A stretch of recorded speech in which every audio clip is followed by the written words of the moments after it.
எல்கேஜிலேருந்து முற்றிலும் மாறுபட்ட ஜானர் வந்து மூக்குத்தி அம்மன். இங்கேருந்து அங்கே தாவினீங்க.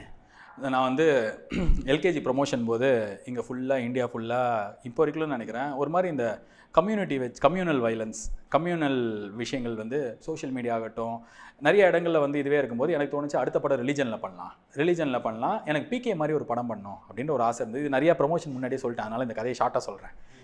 ஸோ ராஜ்குமார் இரானி சார்லாம் பார்த்தோம். அவர் கேட்ட அவருக்கு என்ன ரொம்ப பிடிச்ச ஐடியா ரொம்ப பிடிச்சிது. நான் வந்து அந்த படத்தை என்ன சார் நான் எடுத்தேன்னா இதில் நிறைய விஷயம் மாற்றிடுவேன், என்னால் இன்னொரு ஹீரோயின்லாம் போட மாட்டேன், அப்படியே போட்டாலும் வந்து நான் இந்த மாதிரி ஒரு பண்ணுவேன் அப்படின்னு ஒரு ஐடியா சொன்னால் அவருக்கு ரொம்ப பிடிச்சிது. I am very happy my film is going to thinking mind அப்படி தான் சொன்னார். அப்புறம் சொல்லிட்டு ரேட் ஒன்று சொன்னார், அந்த காசில் நான் படமே முடிச்சிடுவேன் அப்படி சொல்லிட்டு நான் வந்துட்டேன். அப்போ யோசிச்சும் போது சரி நம்ம தான் இப்போ பண்ணி ஆகணும் அப்படின்னும் போது இந்த ஏலியன் அதெல்லாம் வேலைக்கு ஆகாது, நம்ம ஊருக்கு ஏற்ற மாதிரி அம்மன் வைக்கலாம், அம்மன் படம் வந்து ரொம்ப நாள் ஆச்சு அப்படின்னு சொல்லிட்டு அப்போ வந்து அம்மன் படம் எடுக்கலாம். ஆனால் வந்து பழைய அம்மன் படத்தில் ஒரு மந்திரவாதி அது மாதிரி இருக்கும், இப்போ இருக்கிற உலகத்துக்கு ஏற்ற மாதிரி ஒரே ஒரு கன்ஃபியூஷன் இருந்தது. எனக்கு இதை பர்சனல் படமாக ட்ரீட் பண்ணணும்னு ஆசை இருந்தது. ஒரு குடும்பம் இந்த படத்தில் பார்த்த ஒரு குடும்பத்துக்கு அம்மன் வந்துட்டாங்க, இந்த குடும்பத்துக்கு என்ன ஆகுதுன்னு ஒண்டி காட்டலாம் அப்படின்ற ஒரு ஐடியாவும் இந்த சாமியார் ஆங்கிள் கருத்து அந்த மாதிரி விஷயம்லாம் வச்சு ஒன்றும் என் டீமில் இருக்கிற எல்லாருமே இதுக்கு போகலான்னும் போது நாங்கள் அதுக்கு போனோம். பட் ஆனால் எனக்கு என்னென்னா மெயின் விஷயம் வந்து எல்கேஜி வந்து யங்ஸ்டர்ஸ்க்கும் அரசியல் ஃபாலோ பண்ணுற ஒரு மிடில் ஏஜ் ஆண்களுக்கும் பிடிச்ச படமாக இருந்து. எஸ் குழந்தைங்க கொஞ்சம் பேர் பார்த்துருக்காங்க, ஆனால் ஃபேமிலியாக குடும்பமாக தேட்டரில் வந்து கிடையாது. அது ஒரு வீட்டில் நான் 1 டிக்கெட்டோ 2 டிக்கெட்டோ விற்றேன்.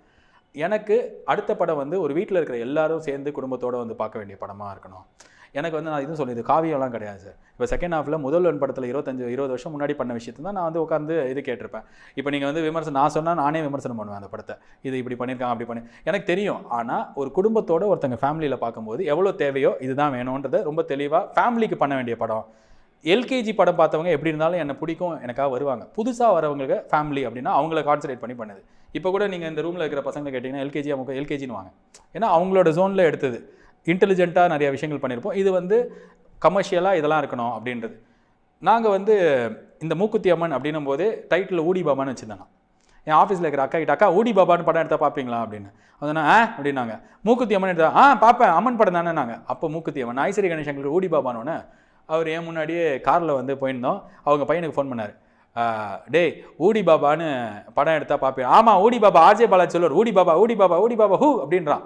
சூப்பர் டைட்டில்ட்டாரு. நான் திருப்பி ஒரு 10 நாளில் அங்கிள் நம்ம வந்து மூக்குத்தி அம்மன் என்னப்பா ஏன் அப்படின்றாரு. அங்கிள் ஊடி பாபான்னா கொஞ்சம் பேருக்கு தான் தெரியும், அந்த கிரிக்கெட்டில் என்ன ஃபாலோ பண்ணுறது தெரியும், என் வயசில் இருக்கிறது தெரியும், நம்மளுக்கு அந்த ஆடியன்ஸ் வந்து எப்படி இருந்தாலும் இருப்பாங்க, ஃபேமிலி வேணும்னா இந்த மாதிரி வேணும் மூக்குத்தி அம்மன் என்னப்பா நீ சரி ஓகே அப்படின்னாரு.